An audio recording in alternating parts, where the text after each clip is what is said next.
This is the Erasing Shame Podcast, Season 5, Episode 1. 4 co-hosts for 2021.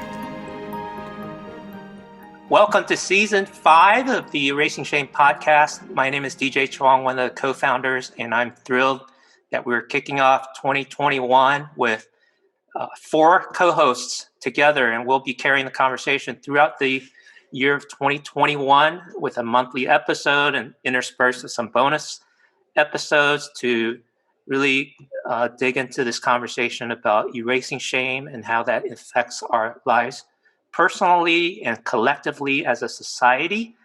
And I'm thrilled that this season we've brought together a panel talk format, which was inspired like 20 some years ago, I think it was, on a TV show called The View. And I figured when we first, this was a dream of mine for a number of years.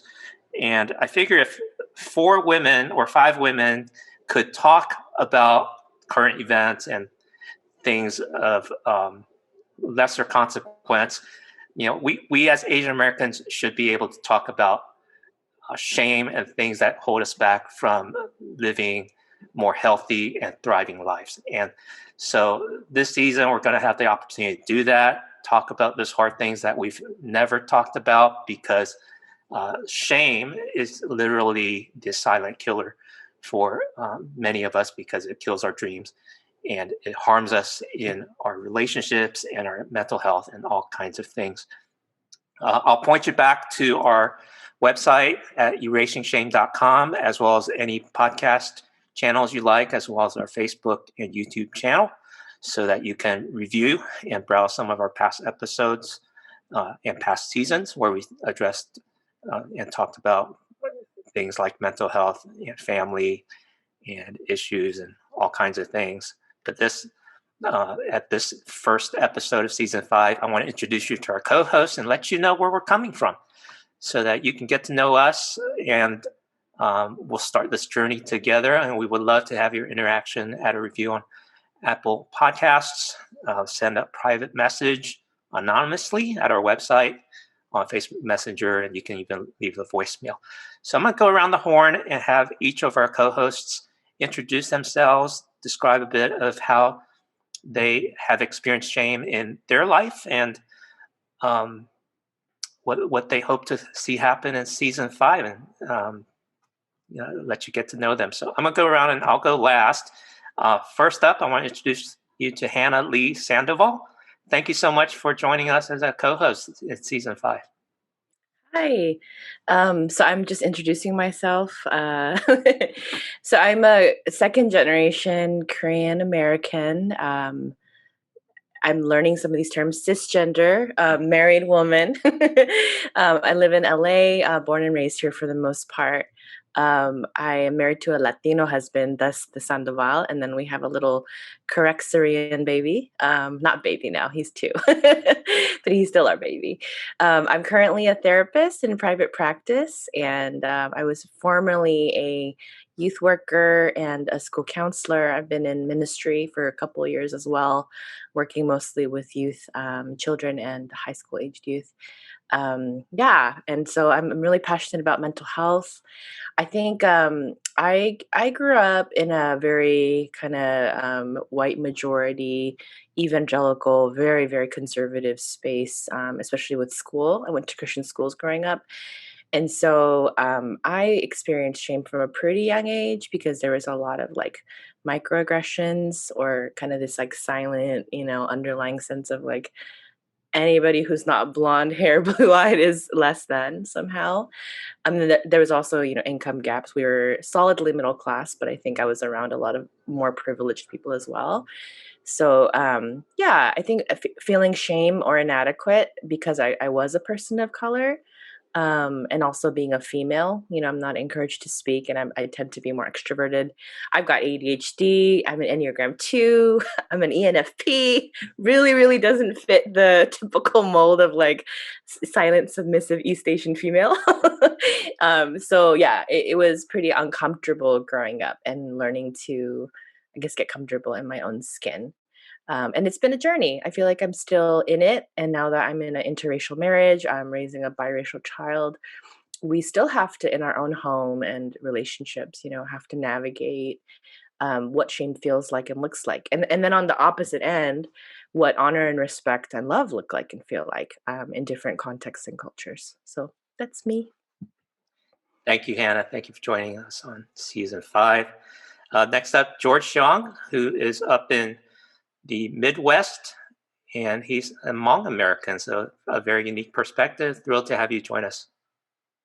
Yeah, really excited to be here with you all. And I'm from the great state of Minnesota. Oftentimes, when I introduce myself, people ask how Hmong people found themselves in Minnesota, coming from a tropical environment to the frozen tundra. But a lot of that was due to sponsorships and churches up in Minnesota being the ones who sponsored a lot of the Hmong refugees. And so that's kind of how many Hmong people found themselves in Minnesota. But more about myself, I too am very passionate about mental health. I just graduated a few years ago with my master's in mental health counseling, and I am now working in a private practice in Illinois here, serving as a psychotherapist and predominantly working with young adults and teenagers, helping them address their concerns around adjusting, especially in this new way of life that we have to live, working through challenges of doing school from home and the anxieties and uncertainties of life moving forward. And so that's what I do for my daytime job. Oftentimes it leads into the evenings as well. But outside of that, I am currently planting a church here in Chicagoland called the Prodigal Network. And we're really excited about that, and really just hoping to help people find what their mission is, and helping them go out and live according to that mission. So I am a second gen Hmong American. My parents came over in the 80s.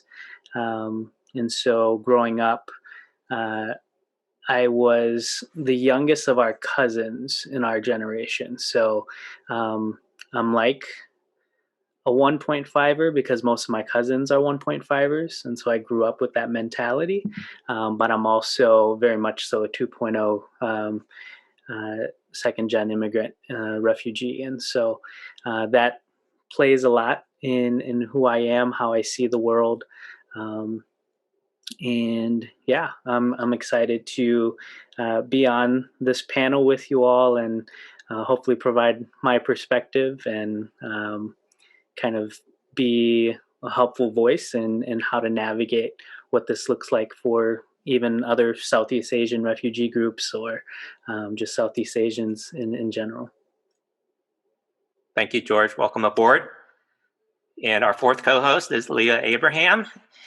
Thrilled to have her on board with us. She is a prolific writer, or editor anyways, but a great voice online through her writing and journalism background, and I'll let her introduce herself. Hey, hi everyone. My name is Leah Abraham. I'm currently joining from Roanoke, Virginia, land of the Tutelo people.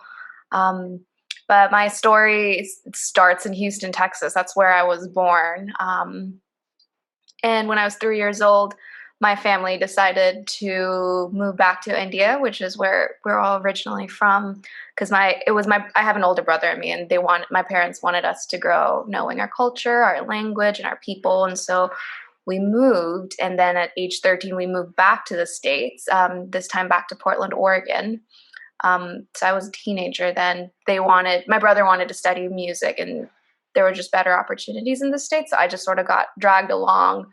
But that's sort of where my second half of my childhood, like teenage years on, was in Portland, Oregon. Went into journalism for a bit right after college. And right now I work at a university. doing in their development office, in their alumni relations office. I'm also editor-in-chief of She Loves magazine. I moved to Virginia from Portland about a year and a half ago after getting married. And that geography and that sort of pilgrimage from the United States to India to the Pacific Northwest of the States and now to the South of the States has very much informed my ever-changing identity and understanding who am I, what does it mean to be, what does it mean to call this space home, just the cultural identity stuff that happens, because a huge part of me will always be an immigrant, because all my memories start in India, and then uprooting that and moving across the world with not only like the hormonal and emotional stuff that happens in a teenager, but also trying to figure out the cultural shift and learning to change my accent and being really ashamed of like, what if people will be like, oh, she's that smelly, weird Indian kid, and how do I navigate that? And then figuring out what does it mean to be a citizen of this country, and then moving to the South where it's a whole nother ball game. And this was my first time experience in the South in this country, and yeah, so there's a lot of shame, a lot of cultural identity, and a lot of questions that I've been struggling with. And so normally I like to give people a snapshot of that. But as a Desi woman, I'm also an Enneagram too, right? And so I think... Hey, me too. Me too. No Oh way. goodness. 3? 3. Hannah? I'm a wing 3. That is so funny. Oh my gosh. Wow. Yeah. You know, we have an Achilles heel. We love to give. Yeah. And help. It also makes sense why shame is a huge topic for all of us and how we hold space in our relationship with it. It's very core to our childhood wounds, it feels like. But it's intersectional, right? Like, there's not only the cultural identity, but my gender and my place in society, my place in my cultural community, my Indian community. And so, yeah, I'm really excited to dig deeper with you guys in these topics and smash the stigma. And yeah. Yeah. Thank you, Leah. And then I myself, I'm Chinese American, came to the U.S. when I was 8 years old. And that was many, many moons ago. I'm now 54 years old, so I'm the oldest person on this panel. But I was inspired to start Erasing Shame almost 10 years ago. So those of you that are geeky and can check the internet domain registration, the domain was registered in 2012. And it wasn't until 2018 when the stars aligned and I was able to find a co-host, Eunice Lee Hua, to launch this podcast with me. And we want it to be a conversational, not a lecture. And we also wanted to talk about shame that would be in a healthy manner that wasn't so psychological and a lot of medical jargon. And so we wanted to make mental health and healthy living accessible to normal, everyday people. And the hope was that in sharing stories and having conversations about things that we rarely ever hear about amongst Asian Americans, that would give courage and help people to know that they're not alone. And it's okay to see a therapist. It's okay to struggle, and that there's others who would love to help if they would know what you're struggling with. But because of shame, we hide all of that, and we hide all of that from everybody, from our family to our friends, and we carry a burden unnecessarily. And that's my own story too, that I carried a lot of my feelings. They were pressed, and I heard a good chat on Clubhouse the other day that when we press our feelings and keep it inside, it becomes depressed. And so for years, well into my 30s, I've dealt with depression, undiagnosed, and then it was diagnosed after I had a very stressful situation. But not only depression, I have a mood disorder called bipolar, and you can I'll add a link in the show notes where you can hear the longer version of my story. But I'm married now 25 years, have a 23-year-old son, been working at home for 7 years, not just 7 months, like many of you during this COVID season. And just very grateful to be alive and to have the opportunity to talk about healthy living, not just mental health, but in every aspect of life. And that's kind of the space that we've been able to create together. And again, we'll get to create and explore new spaces in this conversation about how do we live well, not just for our self-care, but to care for our neighbors. And as we've just started getting to know each other as co-hosts, and we'll do that along the way over the course of this year. And we're hopeful to really advance this conversation so that we can be erasing shame that holds all of us back unnecessarily, because when we bring things into light, it gives us freedom. And we realized after season 1 of Erasing Shame, we realized we're never running out of things to talk about, because shame is not just an issue. It's part of the human condition. It's not just an Asian American thing. It's a human thing. It's not something that we erase permanently, but when it shows up, we want to find good ways to process that, because it's unhealthy to keep it bottled up. So that's why we're here. Thank you, Hannah, George, and Leah, for joining me and joining our audience in this ongoing conversation. And to wrap up this first half of a two-part series as we start season 5, just want to get a little bit of nuance and the terrain of what shame looks like in different Asian and Asian American cultures. So in the Chinese culture, of which my immediate family growing up in, I think shame was always the reinforcing barrier for how we were to behave. And so the message that was reinforced to me is, don't cause shame to the family, don't shame the family name, and don't lose face with your behaviors. And so the way that I respond to that as an Enneagram 2 and a strong feeler, even though I'm an engineer by training, I had this whole other side that was bottled up and underdeveloped until my 40s and 50s, putting words to my feelings and understanding how to process them.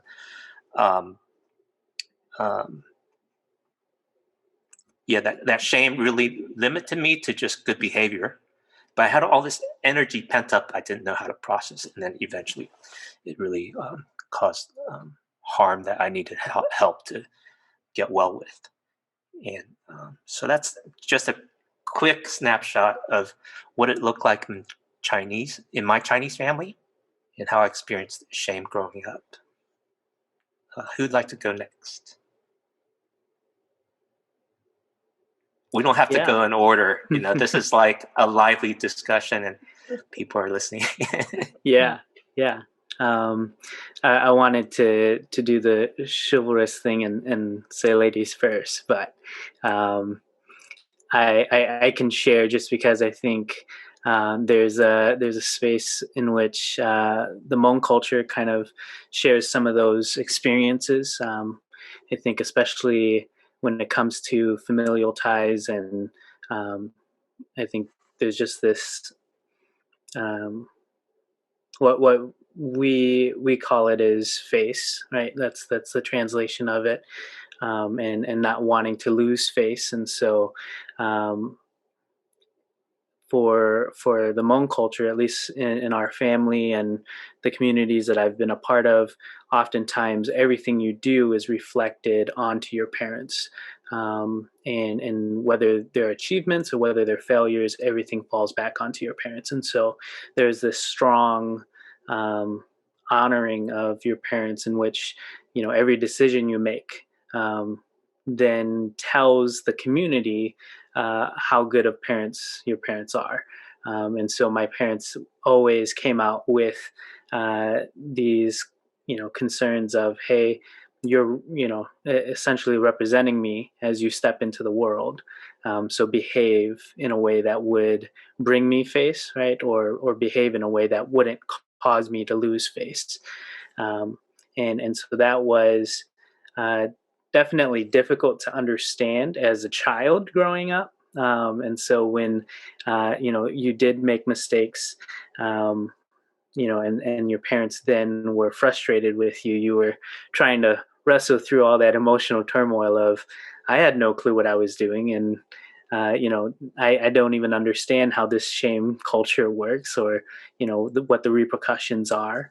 But I think, the way that it's shaped me, both negatively and positively, is I'm more aware of how my behaviors, how my actions, my words affect the people around me, and have impact on the people around me. And so, for better or worse, that sometimes keeps me hesitant in the ways in which I speak, the actions that I take, because I don't want to bring shame upon myself or my parents or my family. But at the same time, I'm also able to put on a filter, and know when it's appropriate to put up a Facebook post and say something that would ruffle some feathers, or be able to keep that to myself in hope of, not being a negative impact on the rest of the community. And so I think that's something that's very interesting in my development around shame.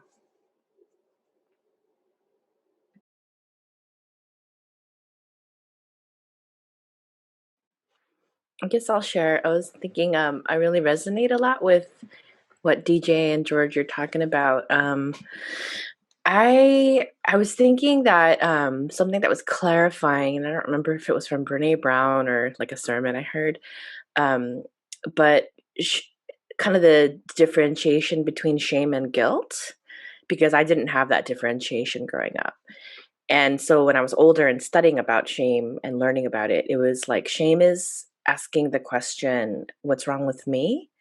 Whereas guilt is really looking at like what's wrong with what I did, right? It's not really not having to do with identity. But I think growing up in a very strict, conservative, we had undiagnosed, untreated mental health issues in our family, and addiction and certain kinds of abuse happening. So I really couldn't differentiate shame and guilt out of my general sense of identity and being. I I I can't speak to other Koreans' experience, but I was aware that one of my parents was dealing with a lot of stuff, and so we would be in very public spaces, and I always knew there was a possibility of being very, very embarrassed to be with my family if somebody lost control. So I experienced shame of someone else's behavior embarrassing all of us, and because it's my parent, it was like, well, are they right? And are they making sense, or is the rest of the world crazy? Or is the rest of the world more normal and we're the ones that have the issue? It wasn't clear for a long time. Yeah. So I think learning to differentiate my identity and become, this person who is comfortable in my own skin, whatever that looked like. And then realizing like everyone kind of experiences shame differently, right? Yeah. That said, I resonate so much with what you guys already shared. There was a very big decision I made in my early 20s, that I still regret to this day, like the worst thing of my life, basically. That it was all about shame and honor for my family. And basically the thought the thing I told myself was, even if I go to hell for this, I cannot shame my family and burden my family with this Wow. thing. And it wasn't a decision I wanted to make. It was like, I don't have a choice because I love my family so much. I don't want to burden them with the consequences of if I don't make the other choice, right? So yeah, it's been a big dynamic. And even in my clinical work, I work with a lot of Asian Americans. We're constantly dealing with shame. And besides talking about it openly and, getting empowered by being loved and accepted, right? As we talk about this that causes shame, I think a big thing has also been drawing boundaries, right? And then learning to assert ourselves and to speak it, and then to do whatever we need to do to say, like, that thing causing me shame, I don't want to feel that way anymore. So let me do what I have to that maybe is counterintuitive or countercultural to address it. So I don't know if I've spoken so much to the Korean American experience, but that's just been mine as a second generation Korean American. Wow. Yeah, that thing about differentiating shame and guilt, I did not understand what shame was. Like, even I grew up in a church world with that language was thrown around a lot, but not understanding that I know, DJ, you know this, but have you guys listened to the Liturgist podcast episode on shame? I did. It was Yeah, phenomenal. So I was there during the live recording. I'm so jealous. I was living in Seattle, so that's where it was recorded. And it was the first time where I had heard the difference between shame and guilt, and to understand that shame was a relational thing, right? Shame happens in relationship with someone, and it is this idea of like, or it is what you hear, the narrative is that, why am I not good enough, or why am I not worthy? And hearing those words, I lost it. It was like a church of 900, and I was in the middle, and I was just like full snot, everything, because it was the first time I realized, I was like, well, crap, this is like my entire life. And like, I could, from childhood, all these memories and all these, there were just like things that started to click, and I was understanding like, well, crap, this makes a lot of sense. And so the word shame and understanding that, just the meaning of it unlocked a lot of how I see and processed old, just memories, and just how shame festers in silence. Right. And so ever since that, like I would do small things. Like anytime I like sense it come up, I like text a friend immediately, and I was like, I need you to know that I did this and I don't feel great about myself. And anyway, so I completely relate to you. That I think that that understanding difference between guilt and shame is a really powerful process. I think it's a journey. It has been for me, and it's been interesting as an Indian woman, and I want to be careful because I want to be careful not to reduce all of this into like, this is the Indian experience, because it's not. It's in the Indian experience varies so differently based on where you're from. There are so many different languages and castes and tribes. It's the most populous ethnicity anytime now.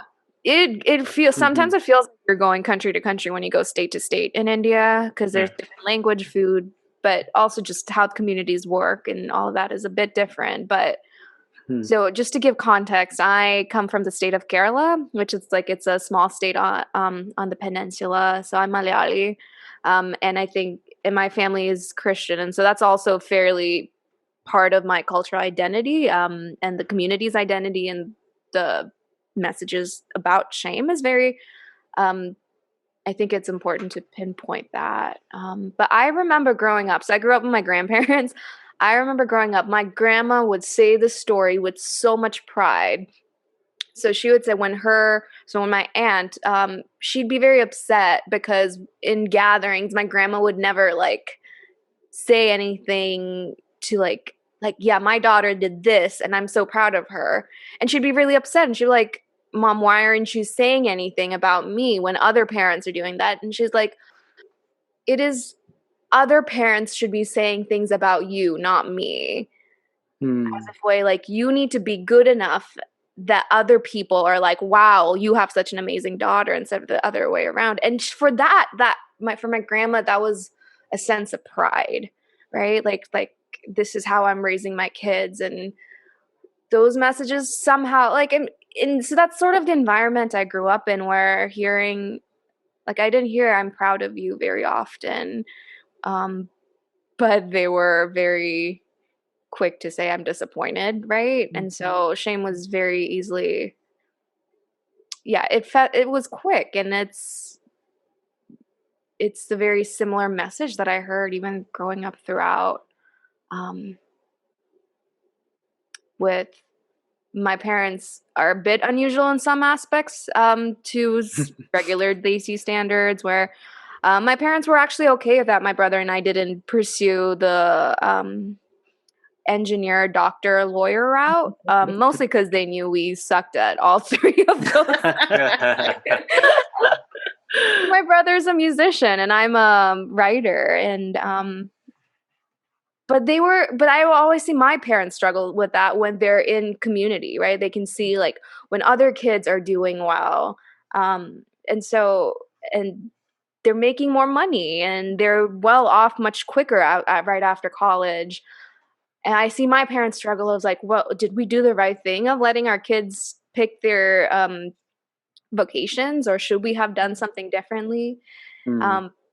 But then when they're alone, they're like, yeah, nah, forget the traditional path. And so it's interesting just generationally seeing my grandparents deal with shame, seeing my parents deal with shame, and then my brother and I having to figure out, well, we are like immigrants, but also American. And so how do we navigate that? And what is the legacy we want to pass down to our kids? And so, yeah, it's a very complicated and fascinating a conversation of shame evolves, which is fascinating throughout the generations for us. Yeah, because we haven't talked about it for generations. There's so much to unpack and untangle and to heal from. And so there's a lot of pain and shame that's even passed down generationally. Some of my extended family in Fujian, so my dad's from Fujian province, the province directly across from Taiwan in mainland China. And our extended family actually has a number that are very well-to-do in Macau and Singapore. And he did the research for the whole family tree and published these 2 hardbound volumes of our family tree, 21 generations out of this village in Fujian, all the Chuangs. And looking back in our family tree, I think 3 or 4 generations back, I was actually part of the second house. And so being translated, the second house was the second wife of somebody in the Chuang family. So right there in my family tree, we've got that kind of family dysfunction, if I can say it that way, to have multiple wives. It's not particularly a healthy thing. And so, that ripples down. And and the other thing I'll mention here as we to wrap up the introduction part, someone did a research that in the Chinese language, there's 133 synonyms for the word shame. Good Lord. Wow. Yeah.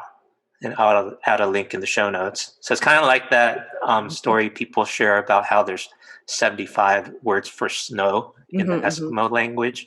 So shame is so much of the Chinese culture and just weaves into every part, not just family life, but social life and community and work and identity. So we have a lot to talk about. We've got a whole year to do it, and we'll weave that in with how shame affects all kinds of aspects of our lives. So one of the topics that we want to address, because it's timely and shame affects us in real time, that a lot has happened in this month of January with a change in the presidential administration, with the insurrection at Capitol Hill, with the start of 2021. And it would be timely to spend some time talking about that, to acknowledge it and to kind of set up, hey, in the next episode, we'll drill down a bit more, because these are developing situations, and we want to be timely in our conversation. And that concludes episode 1 of Erasing Shame.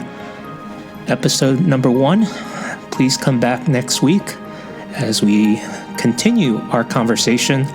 The 4 co-hosts react to the Capitol Hill events in Washington, D.C.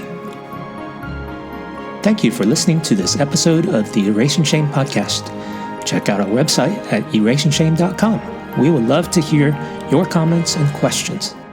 Please subscribe on any podcast app like Apple, Google, Spotify, or on Facebook and YouTube.